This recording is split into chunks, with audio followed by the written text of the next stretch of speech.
Great to see everybody. I'm Nadine and my partner in crime this morning is Maya Middle Miss. We have worked together previously around this topic. I work as a personal image and impression management consultant, but more recently I've started moving into helping people decluttering with so many people working from home. The issue of clutter has extended from just people's wardrobes to their entire house to create more space for actually to be able to work in a more organized and spacious environment. Maya, who most of you know, I think, is a freelance writer, author, blogger, and has her second book coming out very shortly. So we're going to organize this in a kind of a conversation rather than just a straight presentation.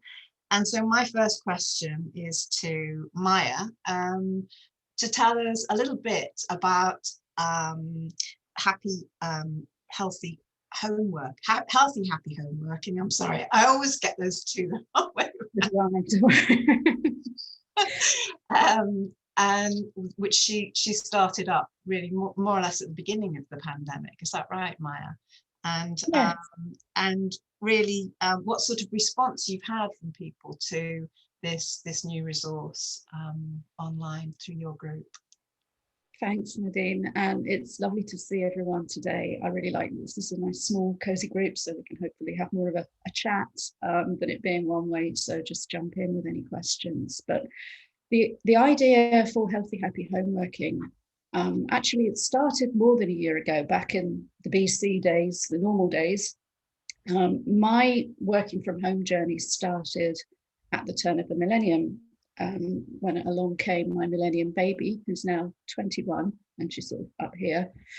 She's a student, so she's still fast asleep in the other room because it's only, 11, so working from home suits her very well. But I was approaching my 20th anniversary of working from home, and I was ready to tell the world about it. I had a plan for a book, which was going to be the big everything you need to know about how to do working from home, because I'd done it for 20 years. I knew everything there could possibly be to know. I had the TED Talk pitched, I had the book outlined, and it was all going to happen over my 20th year, which was 2020. Of course, then everything changed overnight in the world in general, and the way that the world related to working from home.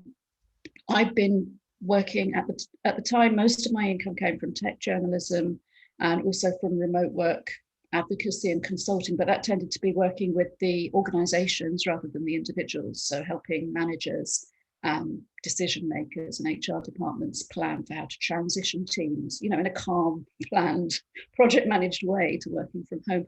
And then suddenly March 2020 came along, and it was a case of everybody grab a laptop and a hotspot and just see if you can carry on working somehow, which was not what we meant at any point when we said working from home was a great way to live. So a lot of people have ended up with a very poor first impression of working from home.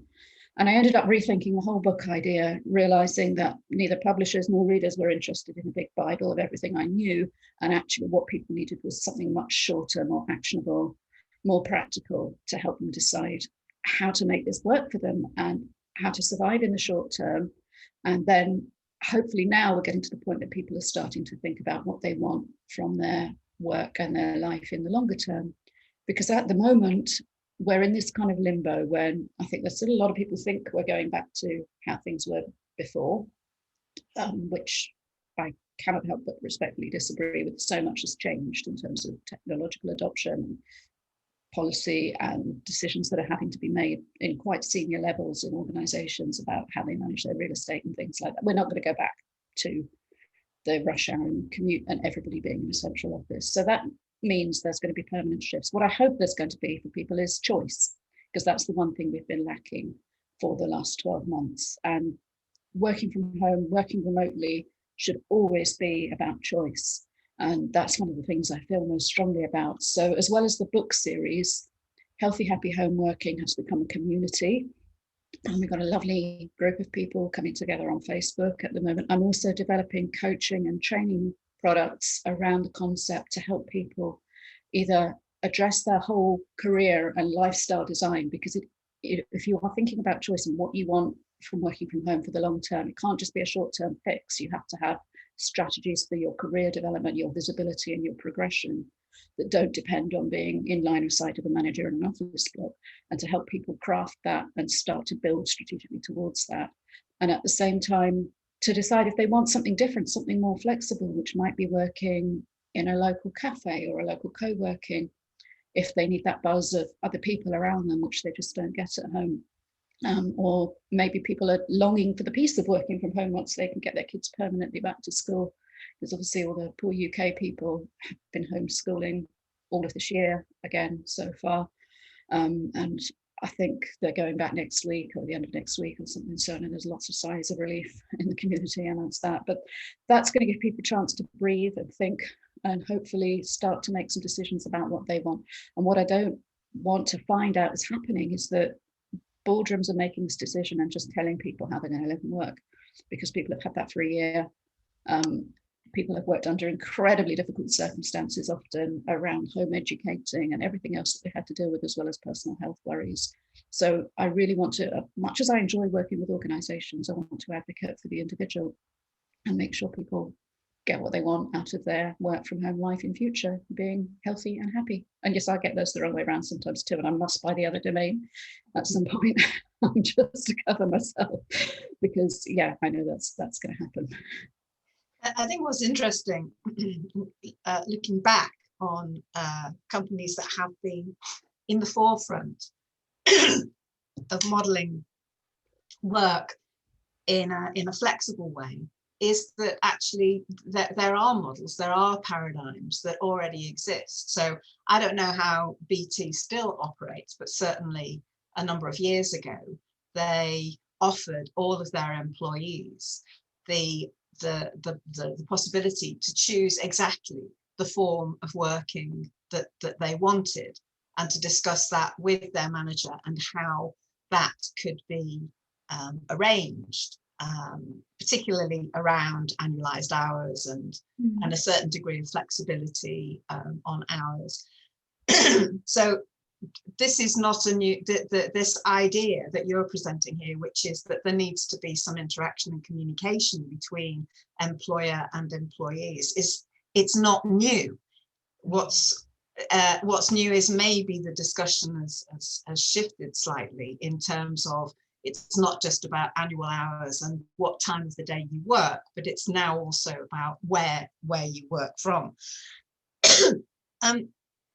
In terms of the issues that have come up through happy, healthy home working, God, get it right one of these days, through healthy, happy home working, and through other things that you've been doing, because I've been reading your blogs. And I'm just wondering, what kind of feedback have you had from people about what the challenges are that they've been experiencing? You talked about visibility and communicating with your manager. What are the main problems that people are challenges that people are confronting, do you think? Well, communication is often at the heart of it. I mean, I think over the past 12 months, probably the biggest challenge that people have faced is that organizations and managers don't know how to manage at a distance. And while it's hard enough for anybody having to change the way they live and work overnight, that is compounded if you have an insecure middle manager who's terrified that these people aren't where they can see them anymore. And that can lead to micromanagement. It can lead to far too many meetings, far too many synchronous communications like this, where people are stuck pinned in meetings for hours every day and then wonder why they can't get their work done, because people don't know how to manage those communications asynchronously, proactively and continuously. Instead, they're trying to get people on the phone or get them on Zoom calls the whole time. And often it's just to do with the way that we measure work and measure what people are doing, which sometimes doesn't seem to have changed sort of since the Industrial Revolution, in this case of you clock on at X o'clock in the morning and then you if you're standing in a factory production line cranking widgets or putting toppers on cakes or something, that works fine. You can measure work like that. You can say you do it from X to Y, and I can see everybody working the line, and I know that everything's productive and so on. But knowledge work doesn't make any sense to manage like that. And that's nothing to do with remote. It's just the fact that when we were all in a building together, it was easier to kind of gloss over that fact and see, well, they look productive banging that keyboard over there. So provided enough value is coming out the other end, we won't examine that too closely. And some organizations obviously moved to measuring key performance indicators and different ways of actually judging value, but for a lot really haven't done. And it's no surprise. I mean, employment law is shaped around this idea of exchanging time for money. And you have a full-time job which says you do X hours a week or whatever. And even a lot of the laws around flexibility that have emerged from that have been based on that paradigm, like annualized hours and so on. It shouldn't be about, well, I'm going to work so many thousand hours over a year. It's what value am I providing to the organization, and what's that worth? And not everybody's worth the same. And how do you differentiate yourself? And shouldn't you be able to look off early if you've done all your work and been super productive and so on? And as soon as that moved out of people's direct control, that started to make a lot of people feel very insecure. And those managers probably never had any training and support themselves in how to support people working from home, how to assess them, how to give them what they needed in terms of supervision, how to monitor people's value and productivity without micromanaging them and being really paranoid. And the search volumes for sort of tracking software went through the roof in March and April last year. Packages of things that some of them monitoring down to keystroke level of people thinking, well, if people are working from home, they must be stealing time from me. So I need to be monitoring everything they're doing. And it's actually incredibly oppressive and intrusive, apart from what it conveys about trust and relationship, how you're accountable to other people. And I often think of it, it's a bit like when school bullying moved onto mobile phones, because bullying has been around forever, but it always used to be left at the school gate, or at least children felt safe once they got home. And we've seen the consequences of that following them into their homes on personal devices. And when people are working from home in emergency situations, often with not at all suitable accommodation, they might be literally working from their bed, and they've got a manager breathing down their neck, monitoring their keystrokes, badgering them for updates on this, that, and the other, and hauling them into meetings that they weren't scheduled for. It's incredibly oppressive and makes a stressful situation much, much worse. And yet, one of the things that frustrates me, because I too was writing about this 20 years ago in the context of women and work, is that all of the research that's being done indicates that when you give people greater flexibility and you allow them to plan their work and to work from home, they are more productive than they are in the workplace.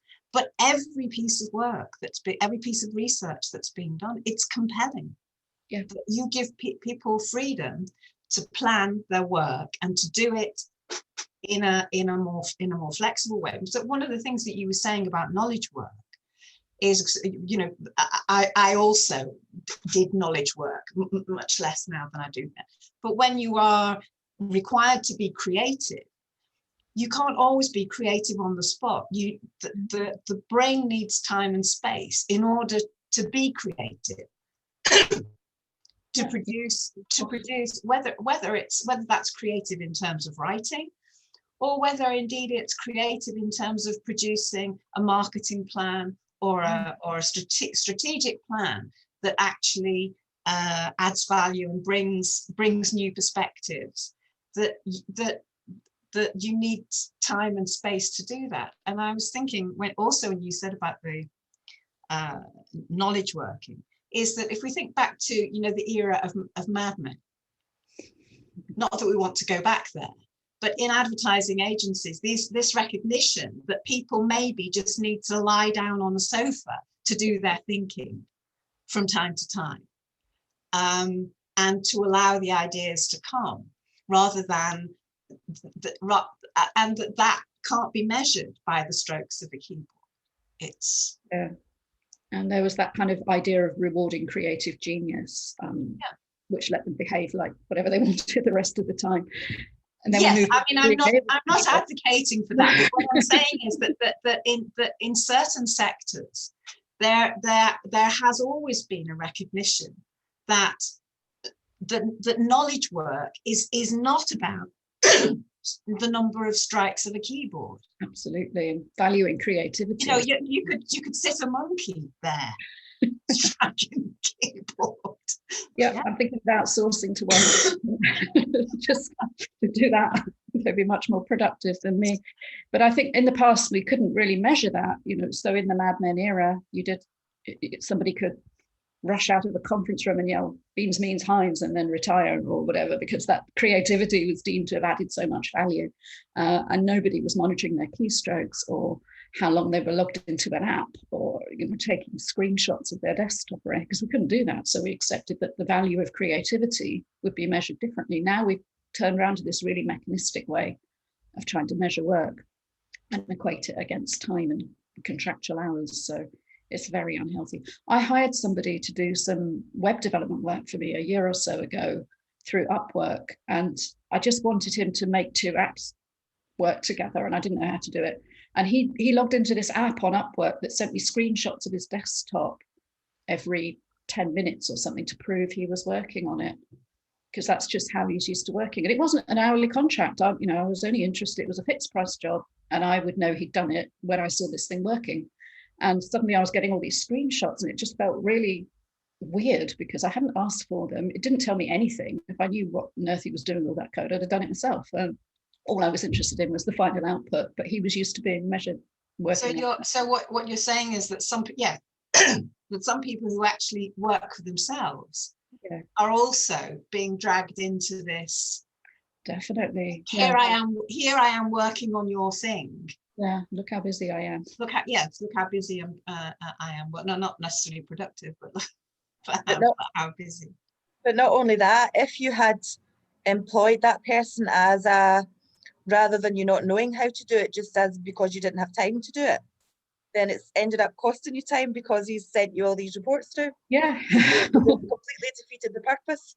I just deleted them because I felt it was weird and intrusive as well. And also I think it's counterproductive because as you were saying, Nadine, when you're being creative, your mind needs to go off somewhere occasionally, and that might be to look at your Netflix or your Facebook or whatever, and just let an idea percolate and think about how to solve a problem. Now, if he's got that thing running on his desktop, he has to go to his phone or another device to do that, and that's going to take longer and be more interruptive of the process. I would much rather he could just bring his whole self to where he's concentrating and do what he's got to do without thinking, oh, this is being monitored and that bit of my life isn't, and having to segment it off. That's far more. But do you see that? You said it started in March, April. Do you see that continuing, or are companies, organizations learning to? Because I think there are implications for all of us who work for ourselves as out workers or as freelancers or as consultants or coaches for companies. There is an implication in that, because I would hate to think that that everything I did was being tracked. Yeah, a lot of it's about, I think a lot of that was a kind of emergency response. There's been a backlash, there's been a pushback, and lots of people have reported being extremely stressed through being monitored in that way, and hopefully things are improving. I think the companies that were most paranoid about time theft are going to be the ones trying to get everybody back, or at least on some kind of shift basis. But what I want to encourage people to do, what I'm doing with the training I'm working on for Healthy Happy Home Working, is to encourage people to try and take ownership of it themselves, of how they want to work, and preempt it, over communicate, get out in front and reassure their managers what they're doing. If the organization hasn't got ways of making that work visible, then find it, even if it's just going into a Slack channel and more or less narrating your work. Do that before you're asked.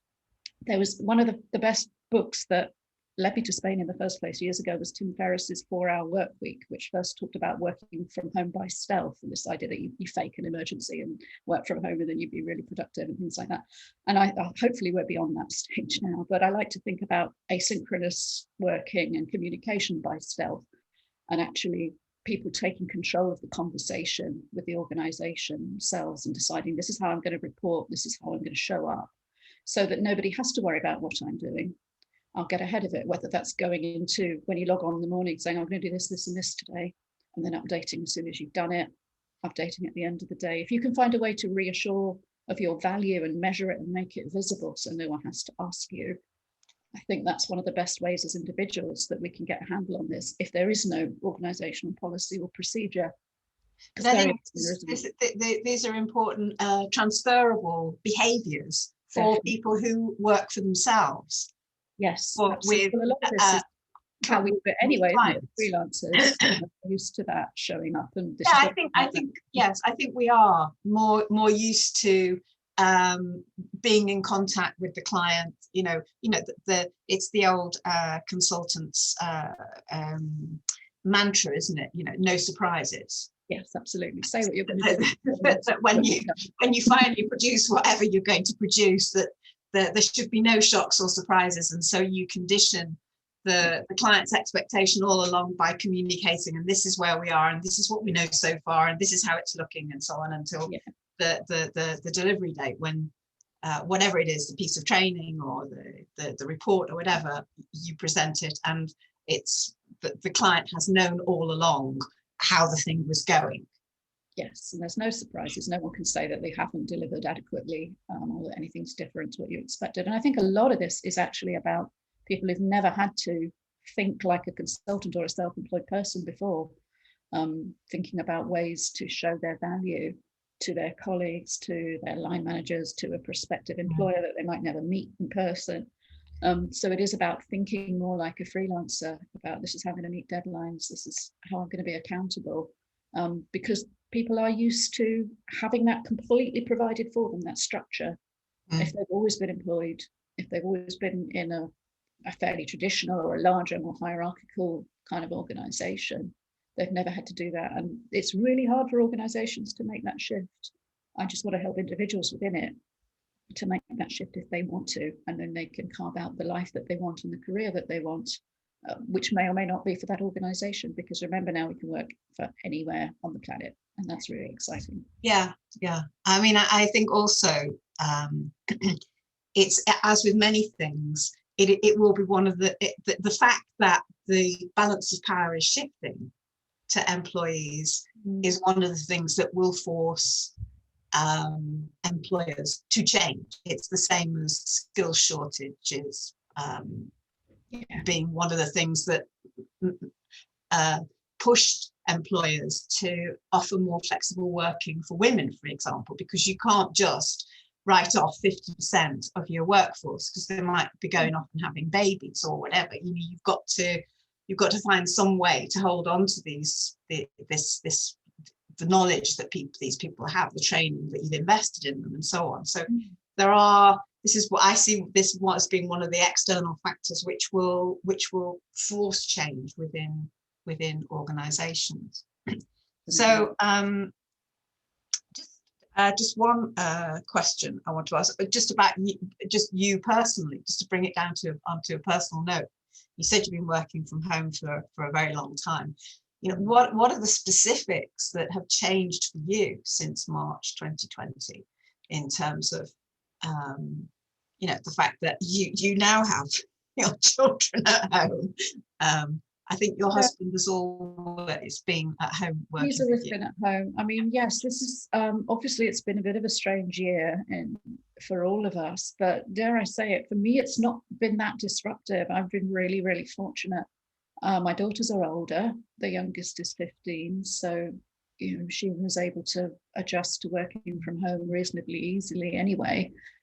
It's not like I can help her much with the stuff in Valenciano, so it's we had to sort her out a laptop and some space. We've always had accommodation that's big enough for two people to work from home comfortably in separate spaces, because I podcast, I can't have a shared office, so we've always had a big house. We really shifted into working from home, living in lockdown. This sounds awful, but as a very introverted home-based writer, it's not that I live in lockdown, but I never used to go out to work or have that much of a wild life anyway, so it really didn't represent that much of a change. I've also been extremely busy because I write about remote work and collaboration technology. Obviously, a lot of journalism exploded last year when everyone was getting Zoom bombed, and wondering how to make stuff work from home and so on. There were so many launches and acquisitions and so on with software companies. So I was really crazily busy for those first few weeks, as well as trying to help friends and family get started with this stuff, because suddenly everybody was like, oh, you work from home, don't you? You know, you've been going on about that for a while. I finally want to listen.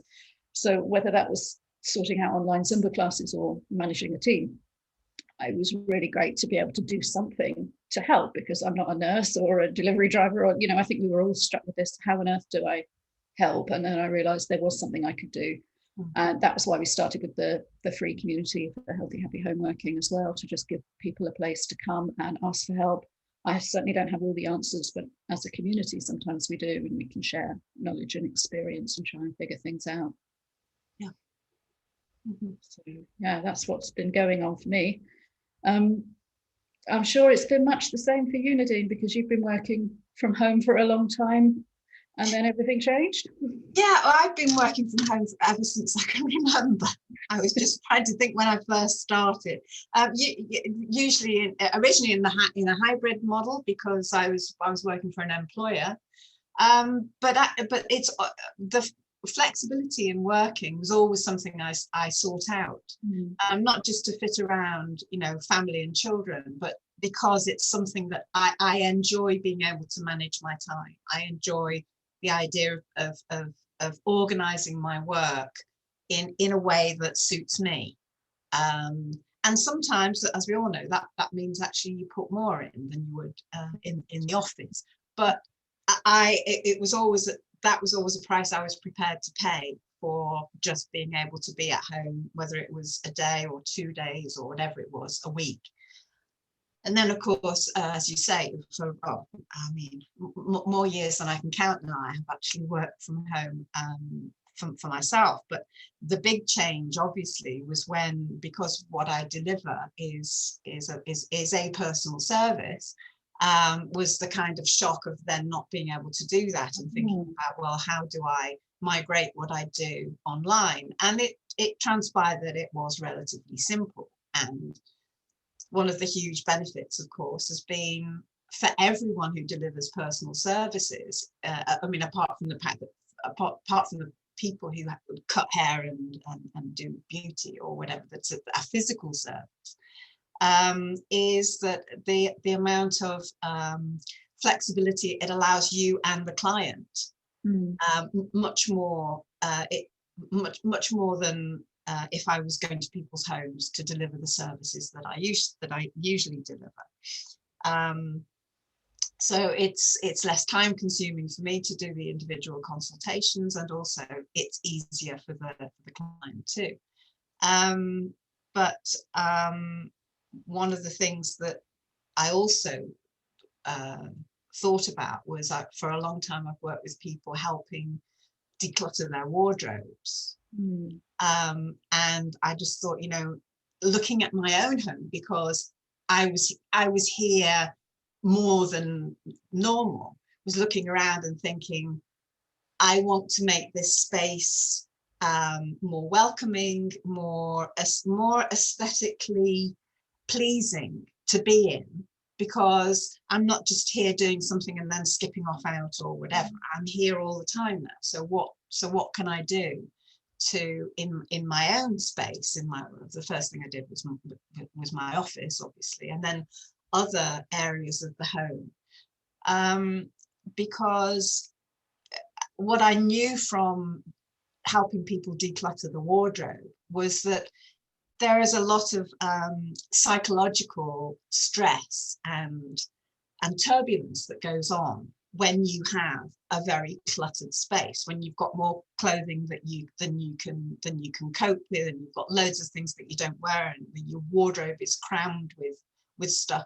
I already knew that from that experience, that this was something that troubled people in their lives. And I thought, if people are going to be in their homes much more, the general clutter that surrounds them is going to be a problem as well. Definitely. So you pivoted your whole business then to respond to the way we live now and the way we spend time in our homes. Yeah, and I mean, the principles of decluttering the rest of the home are exactly the same. as the principles that you would use for your wardrobe. So the first thing is, is it broken? Is it, is whatever it is fit for purpose? Mm-hmm.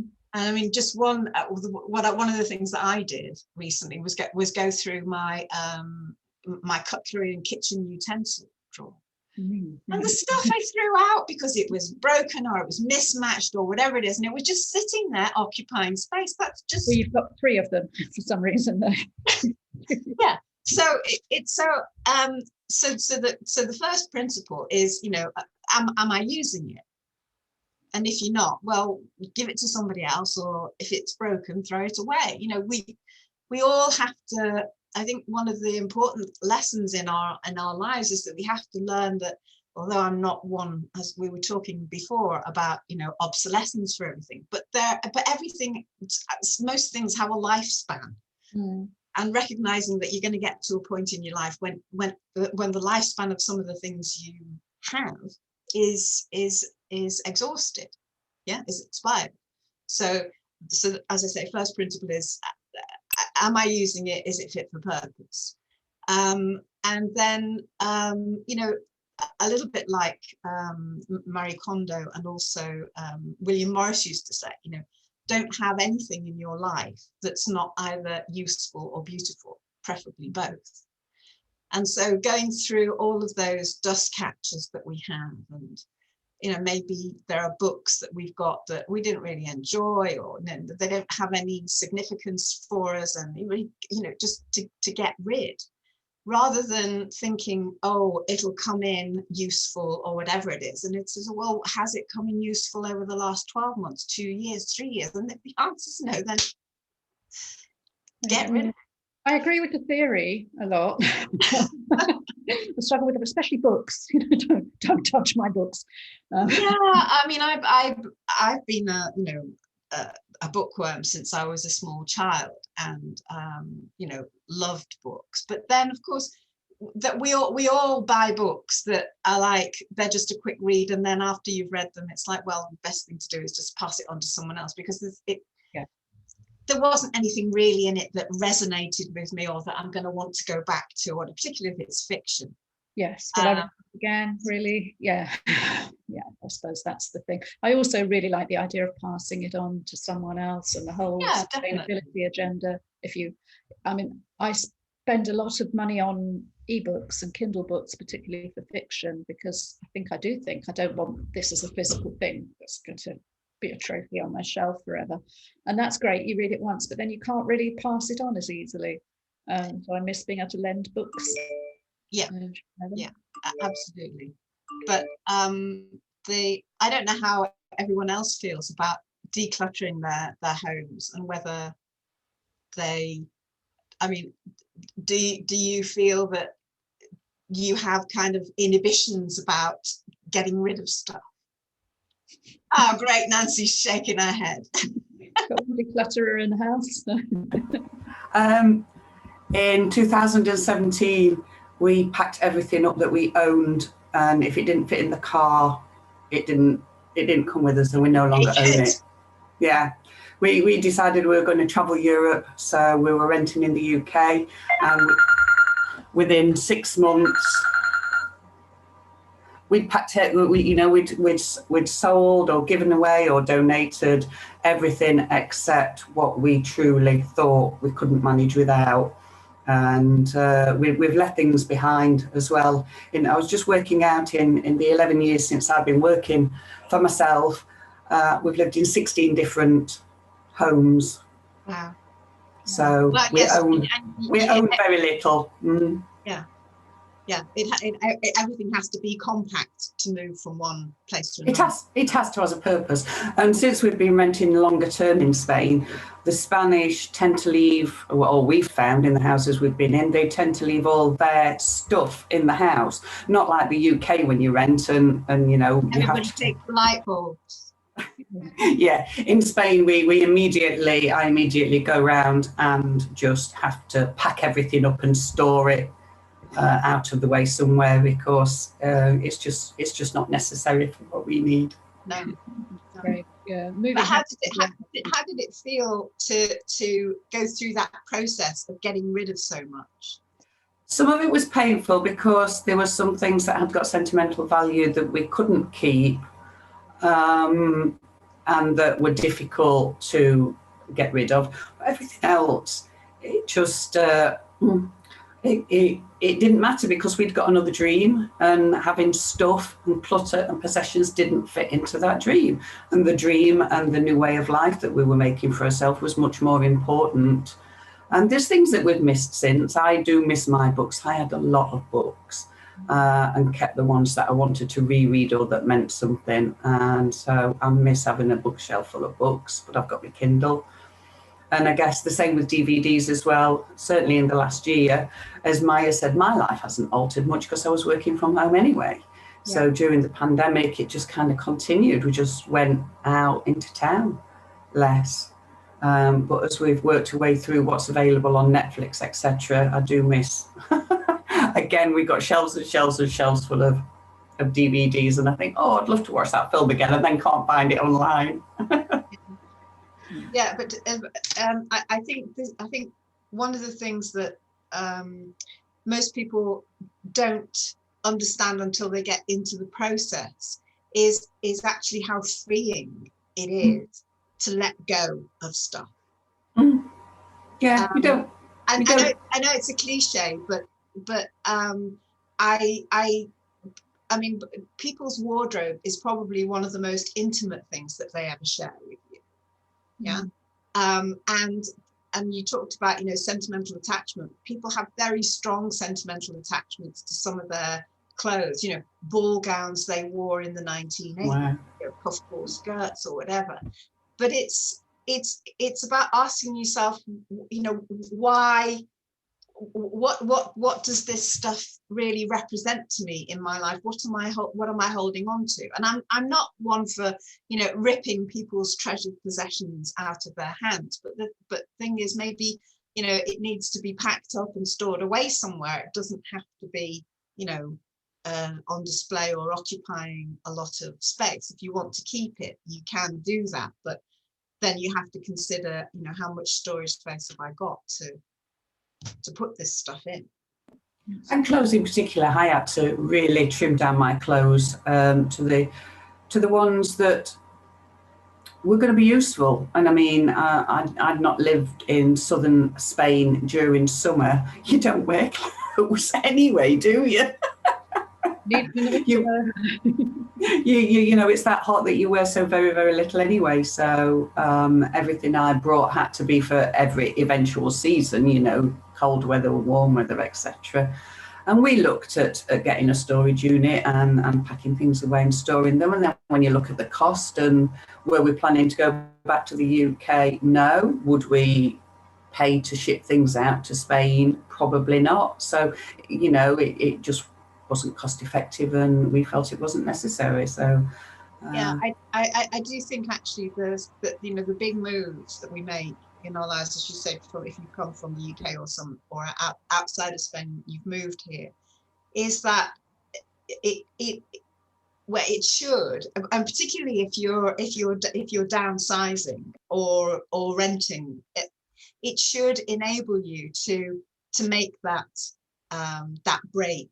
It's part of it's a break with the past, isn't it? But it's learning that, as you said, that life is about what you're doing, not what you own.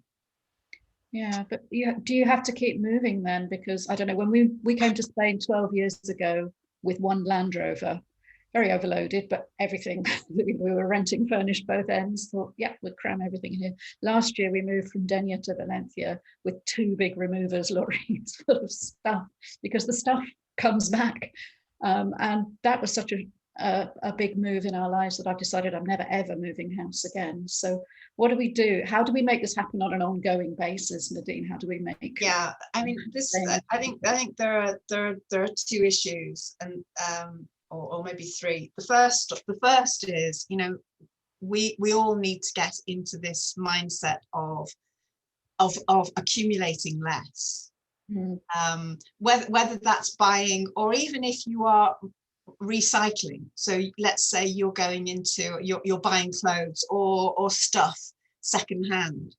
You really need to be disciplined about where this is going to fit in your wardrobe, in your life, and whether you really need it. And then the second issue is on a regular basis, after that initial declutter that you might do to free up some space, whether it be in your office or the rest of your home or your wardrobe or wherever. Once you've done that, is to declutter on a regular basis, to have a box for donations. So for clothes, I have a 1 in, 1 out policy. Right. Okay. So it's strictly on a replacement basis. So I am constantly paring down my wardrobe and throwing things out, and I'm very strict about it. You know, it's like I remember my husband had accumulated 6 pairs of gardening trousers. Yeah, doesn't do any gardening, Right. but it was like, no, these, if I need to do any gardening, these are not going to be my gardening trousers. Just never happened. So out they go. So yeah, so that there's that issue of being, you know, having a donations box, and always encouraging, well, doing it yourself, but encouraging the rest of the family to do it as well. That's a huge issue, that other people business. I think what we found when we moved last year was, obviously we had sort of about 4,000 boxes full of stuff. And then what happened was people tackled those boxes in different ways. And most of the people that I share a home with, their idea of dealing with a box was to empty it into the nearest drawer or receptacle. It's, look, I've killed a box, I've done another one. It's like, well, no, hang on. We still don't have a plan. And I still don't know what's in each drawer in the house. And what we've never done is gone around the house and say, right, we're going to keep batteries here, and we're going to keep first aid stuff. There's duplicates of stuff all over the place. And I just don't know where to begin getting a grip on all that. So the most important thing is to chunk it up. Mm-hmm. Don't say, you know, we're going to do this whole room or whatever it is now. Chunk it up. Find a bit, a drawer, and start with that. Okay. Just start with a drawer, and then say tomorrow or the day after, I'm going to do another drawer, and so on. And you just have to be persistent. You just have to say to yourself, you know, today I'm going to do 15 minutes or 30 minutes, and, you know, put it in your diary so that everybody, you know, and everybody else, you know, we're doing 15 minutes to 30 minutes. It's just what it starts, I think, though. It's like Marie Kondo says, do it by theme. So you do all your clothes and you do and chunk it up. I feel like I need maybe because my background is project management, I want to start with this real strategic overview of this is where we're going to keep outdoor stuff. And so we need to gather up all the stuff around the house and that meets that theme and put it there. Where if I just do one drawer, I don't know what to do with the stuff I take out of it. And then I think about the whole thing that needs doing, and it's just too overwhelming. So I don't do it. So the way to approach that was, I mean, if you have got, you know, what we call man drawers everywhere, which is drawers full of random stuff, would be actually, yes, to empty those out into boxes. I was thinking you meant like with clothes. Right, no, it's way bigger problem than that. Yeah. So you've got drawers and so on of mixed stuff, random stuff. Okay, so then get yourself some boxes, look in the drawer and see what is the nature of these things, and label those boxes accordingly. Okay, so I don't know, you know, we've got a technology drawer, so there, all of the adapters and whatever it is we need, they go in there. And then, I mean, maybe batteries or whatever it is, and then it could be, I don't know, you know, some kind of utensils, or I mean, I don't know what your classifications are that are in the drawers, but to have a series of boxes, label those boxes, put the stuff, as you empty the drawers, put the stuff in the boxes, and then you can put it back in the drawers from the boxes. Right, yeah, that could work. I think we got rid of all the boxes. Maybe we need patches on the floor again or something, just to kind of get it all out of the random man drawers and chunk it up the way you suggest, and just decide, right, this is. Do you have your groceries delivered? No, that's more often the shop. Yeah. Just ask the shop for boxes, whatever boxes they've got. Yeah, no, it's a good idea. I think we really need to get a grip of that. I feel like I've got my office under control. Yeah, and I think actually moving boxes are too big. Yeah. The size I'm talking about it would be, I don't know, not more than 18 inches deep, because then once the stuff's in there, you can't see. Yeah. So I'd go for smaller boxes rather than the big moving boxes. I think that makes sense as well, because then you can see whether you need one drawer for that category or a big cupboard or whatever. I think that's a really good idea. I think part of the problem is the way we live quite seasonally here in Spain, and we haven't used the outdoor sort of crockery and plastic glasses and things like that for months, but I'm going to need those again soon, I hope, when we're eating outdoors and things like that. Yeah, and also it's about reorganizing your storage, obviously relative to how frequency of use. So it's like the supermarkets, whatever is most commonly purchased is always at eye level. Yeah. And it's the same thing in the home, whatever you most commonly use at eye level or just above or just below. Yes, that's like the smoothie maker in the back of the cupboard, the sweet spot. And then everything else which you use less frequently, and again, sorting through cupboards, that is one way to sort frequently used, infrequently used. Right, yeah, no, that makes a lot of sense. And to store away, and like the once a year stuff, the Christmas decorations, I mean, they can go in Ultima Fuel, because as long as you know where you've got them and the boxes are labelled. Yes, we did actually manage to lose a 6-foot Christmas tree in our old house at one point. Nobody knew where the hell this thing had been put. Yeah, we have something like that in our house, because we have what's called a polivalente, which is a huge space. It's about the size of a small studio flat, and then we've got a double car garage. So you can imagine that there are any number of hidey holes just on the ground floor of the house where things can get lost. Yeah. But I think, and again, whenever you box something up, always label it, and maybe label it on more than one plane. So at the front, on the side, on the top. So without too much struggle, you can always see what's in. You can always know what's in a box. I think I need to write it on a bit of a list somewhere as well, like the occasional. I was going to say that sometimes a contents list. Yeah. If the contents of the boxes are complex or multiple, then a packing list. Yeah. Especially the really occasional thing, like the Christmas tree turned out to be under some surfboards, which obviously we need those at very different times of the year, and it was a case of, well, that end of the garage, that's all the beach stuff, so we're not even going to look for the Christmas tree there, and that's where it turned out to be. So I think this is incredibly valuable, Nadine, until we can get you down to come and sort my house out directly. I think this is all being extremely helpful. Have you always been disorganized or had this passion for helping other people, or did you cultivate that as a skill? I developed it as a skill. I was a very, very untidy teenager, like everybody else. Okay.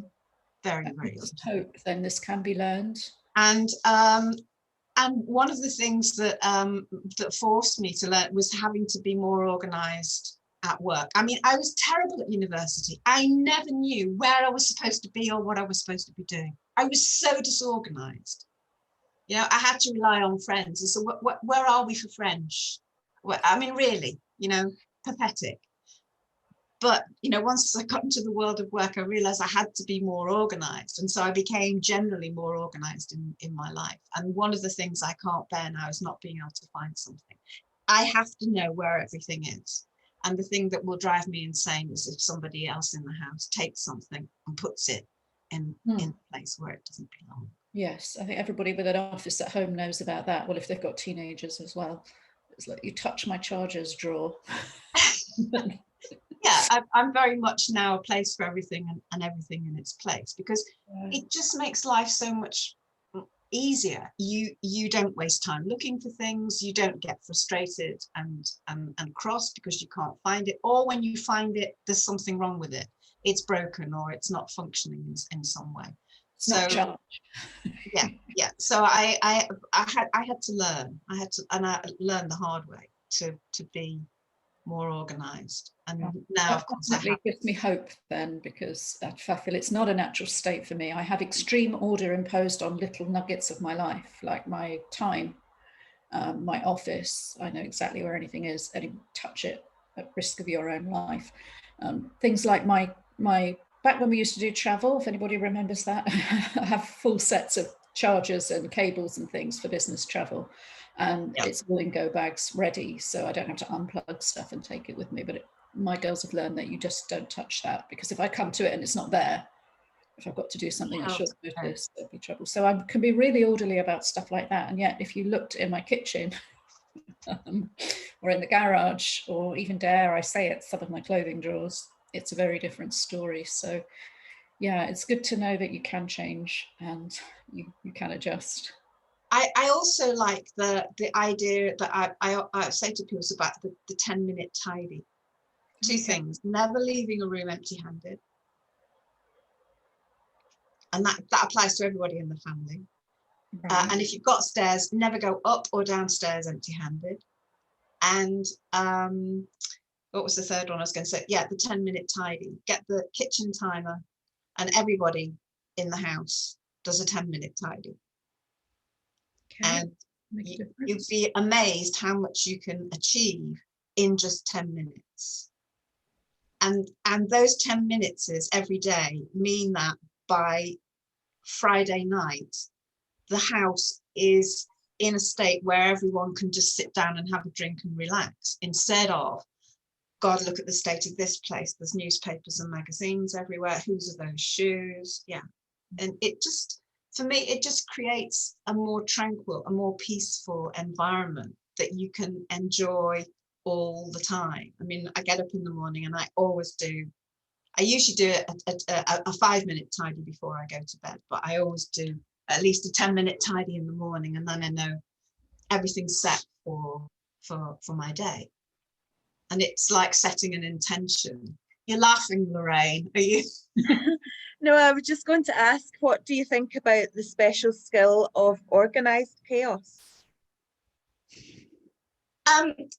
Interesting you should ask that, because I always used to say when I first started working from home, how do you organize? And I used to say, well, my desk is like an archaeological dig with different layers of civilization on it, and I know where everything is. It's all kind of layered on top, but I know 3 layers down is X, and over here 2 layers down is Y. And yeah, I did work like that for a while, but then I found that it stopped working for me. So my daughter asked me for something completely random the other day, like you just wouldn't guess. Well, she said to me, her daughter, she was trying to get trainers on, and she's a baby, and it was quite difficult. She said, "Do you have anything?" And I said, "A shoehorn for children." Shoehorn. And she said, "Yes." And I said, "I've got one from where?" And it took me 3 minutes, and I found this tiny shoehorn that I had one in a Christmas cracker. Oh, brilliant. So, excellent. So you have a plan, it's all up there. Yeah. Staff will respond to that eventually. I think one interesting thing about organisation and clutter that struck me over this past year, our year of Zoom and video conferencing, is a lot of it is all about the angles and the perception that we give off in terms of how we live and decluttering. And it's been particularly interesting watching sort of down the line interviews and news broadcasts and things, what people choose to have, all these professional reporters and journalists working from home, and the people they're interviewing, what do they have in shop? How have they curated their space? Yeah. Because we're having these glimpses into people's homes, and nobody wants to show off complete chaos behind them. There was a newsreader, I can't remember who it was, she tweeted a picture of herself. She showed 2 photos, one of her in the broadcast where she looked really professional and well presented and everything. And then she got someone to take a picture of her from the side. And she had her laptop on an upturned laundry basket with kids on the floor and all the laundry scattered around and the kids playing. And I loved the integrity of that shot, showing this is how I present myself when I'm broadcasting. This is what it actually looks like. And I've chosen a very narrow slice through the chaos to try and give you a glimpse of professionalism. Yeah, I mean, I think the actual, this, you know, the professional image versus the reality. It's not just about, you know, what people will think of you, but it's also that you actually don't want those distractions for people. You know, the people, you want people focused on you and not looking, oh look at that little one crawling around on the floor, isn't he cute? And so it's, I think that's part of it as well. Of course, we do, you know, we do want to present a professional persona, but but having said that, I think what's interesting is this idea of these distractions that a child might wander in and say, I don't know, I've got a problem with this. You remember the video that went viral over a year ago, before the pandemic, of the guy doing the piece to camera at home, and the children come in, and then his wife come in and drag them all off. I mean, things like that now have become so commonplace. Oh yeah. We don't particularly want those interruptions, but they've become so commonplace that I think people's tolerance level and expectation of them has changed. Definitely. I think it's another thing as well. I think people now, like if you look at all the clothing in the shops, there's most of the clothing is casual wear, but smart casual wear. So lines have become blurred, and more people are working and more acceptable in loungewear. And it is more acceptable because people know that everyone is maybe schooling from home, or they're working from home and they do have families and they are real people. So I think it's quite nice actually to be able to, you know, have a professional meeting but have your child on your lap to show that. Fantastic. And I really hope that's something we'll keep after this period. I spent a lot of those 20 years as an employee trying to pretend I didn't work from home, that I didn't have a family, that I didn't have a context. You know, obviously a lot of that time we didn't have webcams and it was a lot easier. But I was the only person working from home in a team of mainly sort of non-parent, groovy young professionals at one point. And it was basically a sort of don't ask, don't tell. We're really not interested. And provided it doesn't affect your work, we don't want to know. And I really hope that shifted. And I feel that it has over a lot. I spend a lot of time interviewing tech entrepreneurs to write articles about them. And when suddenly they started having their kids around, you know, a lot of these, but especially the guys, it was the first time that they've been at home. They were usually in some downtown co-working or whatever, and suddenly there they were talking about their big funding round or whatever, and a toddler would crawl onto their lap or demand that they open some juice or something like that. And actually, as a journalist, I've often only got like 15, 20 minutes with these people, and it was an incredible icebreaker to have that little glimpse of their personality and their character and their context, and it often meant a much better interview. That, you know, once we've acknowledged the small person and they've got the juice open, or I've had a look at the picture or whatever, and then they can carry on the interview with the kid on their knee, and I reassure them that I'm only recording it for the audio. You know, I'm not going to do anything with the footage, so just carry on. And this is one change. This is one change that I welcome so much. I've been waiting for decades for this to happen. That not only is it more acceptable for, or not only is there more acknowledgement of the fact that women have children, but that men are being brought into the picture as well. Because, you know, when I wrote my book 20 years ago, the opening paragraph said that what prompted me was the paradigm that every job was based on the idea of a male job holder with a support system in the background. And until last year, I didn't see that changing really. No, it needed something big to shake that up. And this has been a big pivot in terms of this. We can no longer pretend that there is a divergence between people as employees and people as members of families, and that it's not just about women. And my hope is that women are going to bring these challenges to the table, and we're going to have a lot more conversations about who does what going forward. I think as well, at the moment, Spain is doing a pilot into a 4-day week, and a lot of they're giving grants to a lot of companies who are wanting to be involved in that. And one of the things that they're going to monitor to see whether it's successful to roll out further is the healthy, happy home life, because then people have more time at home, they're more productive at work, there's a better share in the home life of the male-female responsibilities of the household chores. So that's actually things that they're, funnily enough, being quite progressive with. Spain are doing really well on this. They're leading the way. Spain, Belgium, one or two other countries are starting to address this from an employment law point of view, but the Ley de Teletrabajo does specifically address the long hours culture, equality between the genders, particularly where there's children involved, and the right to switch off. I think the law, I think the changes in the law are very important, but I think what's as important, if not more so, is what is socially visible. That the change needs to be visible, because within organizations, for example, where you have paternal leave, the take-up of paternal leave, if it's optional, is much less in organizations where senior managers are not leading the way.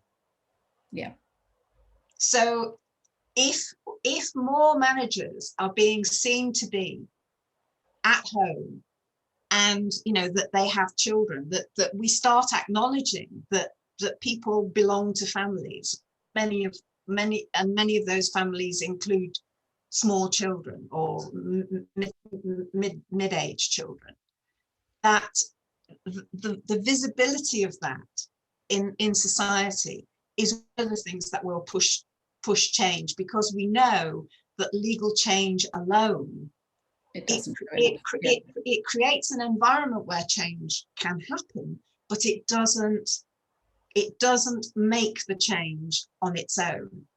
We need the actual culture and practice to change. The law tends to move in big chunks, whereas culture is more steady and evolutionary, and we can see the trends coming that are going to have to be underpinned in legislation.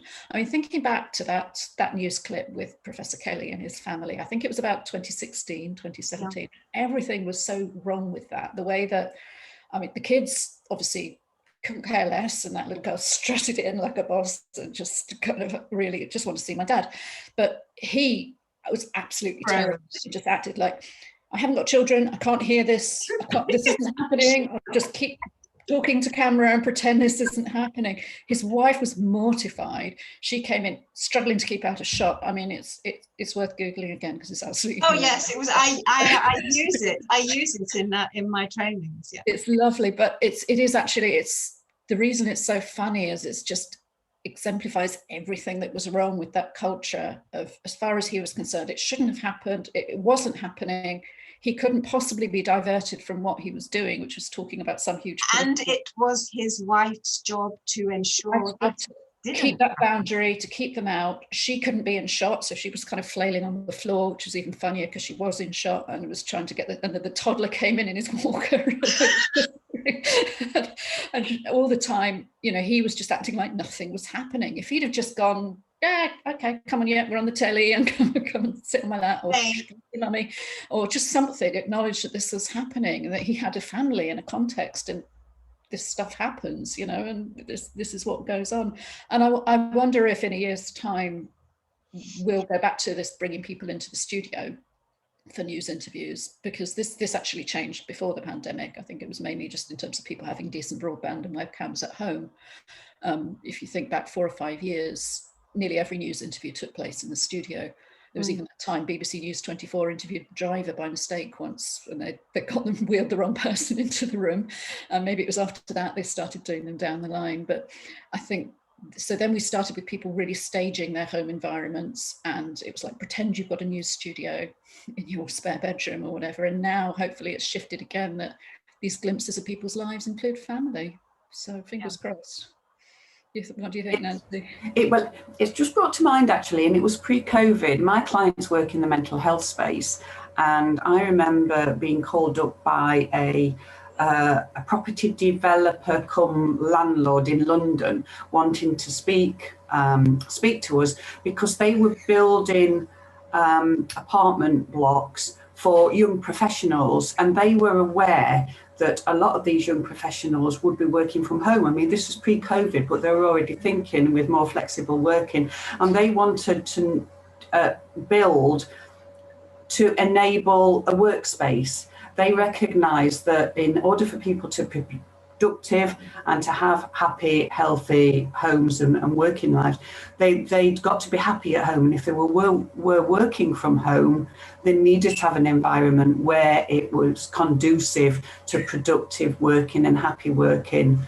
And that was really forward thinking, because this was, must have been about 3 years ago. So it's definitely pre-COVID, but they were already looking to build apartments. I mean, my daughter's in a 1-bedroom apartment working from home, and she's found it hard. She's found it very, very hard. Whereas if building specific apartments that have a workspace built in to keep up and maintain productivity, then, you know, that was quite good. Yeah, I mean, it's very interesting that point, Nancy. I mean, I live in quite a large house, and so I've always been able to have one of what was a bedroom. My husband also has an office, but the design of the room is not really conducive to an office, because guess how many plugs are in this room? Just the one. Yeah. Not only that, because it's an old house, the walls are so thick that the wire, and we live in the countryside, so we haven't got cable. We're still on the old copper wire, and the signal is very poor from the router through to my bedroom because the walls are so thick. So it's you know, think that having the space is one thing, but whether that space really adapts well to being an office is something else entirely. Yeah. And it will change. I mean, we talk about sort of law changing slowly and catching up with culture and practice and so on. Construction is one of the slowest indicators that's going to change, but it will change. And talking to friends in real estate around here, they're already seeing a huge trend of people who spent lockdown in a city apartment who just want to get out to the suburbs, or at least upgrade to something with a terrace or an outdoor room. And I think with Spanish culture has always been so much about living outdoors and living on the street. And when we couldn't do that, and we had one of probably the toughest lockdowns in the world, there was months where we literally couldn't go out. And if you spent that in a small city apartment with kids and trying to work, and that's, now there's going to be an exodus of people wanting that spare bedroom or a second reception, a bit of outdoor garden space, or at least a terrace or a roof terrace or something in the cities. And that will really change the way that we live and work. And I don't think we'll see the effects of those changes maybe for another few decades, because it will affect construction, it will affect property prices, what is regarded as desirable. Because some of these apartments in Valencia, you know, we're talking about very sort of upscale living and, you know, amazing downtown penthouses and so on. But people are trading those in now for the suburbs, and just to have a garden and a pool and a spare bedroom. So it'll be really interesting to see what our city centres look like. And it's not just the office accommodation that will be changing. Yes, absolutely, absolutely. My husband's actually working on a project to take hotels that are redundant now and convert those into homes for people that are working from home, including a co-working space. Because all the infrastructure for the hotels is there. You've got the lifts and the expensive bit, you know, the lifts and the garage and the things that cost a lot of money, but then take it back to the core and rebuild it, you know, into And homes and that's working spaces. Yeah. I love that. And maybe there'll be more flexible sort of co-living arrangements for people whose work has become uncoupled from having to be in a particular location, and they're not some teenage digital nomad who wants to bum around the world and move from place to place, but they might want longer, slower opportunities to spend time in different parts of the world, and that will be exactly the kind of accommodation that will suit them really well. And with so many countries opening up remote work visas and opportunities like that now, it's really exciting. Every time I see one, I think, yeah, I could fancy Barbados, or, yeah, it'd be interesting to check that out. Of course, we'll still have schools and things like that to worry about, so it's a bit of a fantasy at the moment, but it isn't for everybody. And the more people who get their work and where they live permanently uncoupled, it's going to open up so many possibilities for change. Yeah, but the other thing you say, about school, again, a lot of people say, oh, the children have got to get back to school, for their mental health and so on. Again, thinking about, changing the paradigm of how we live. And if we look at some of not just in Scandinavia, but in France as well, where they've developed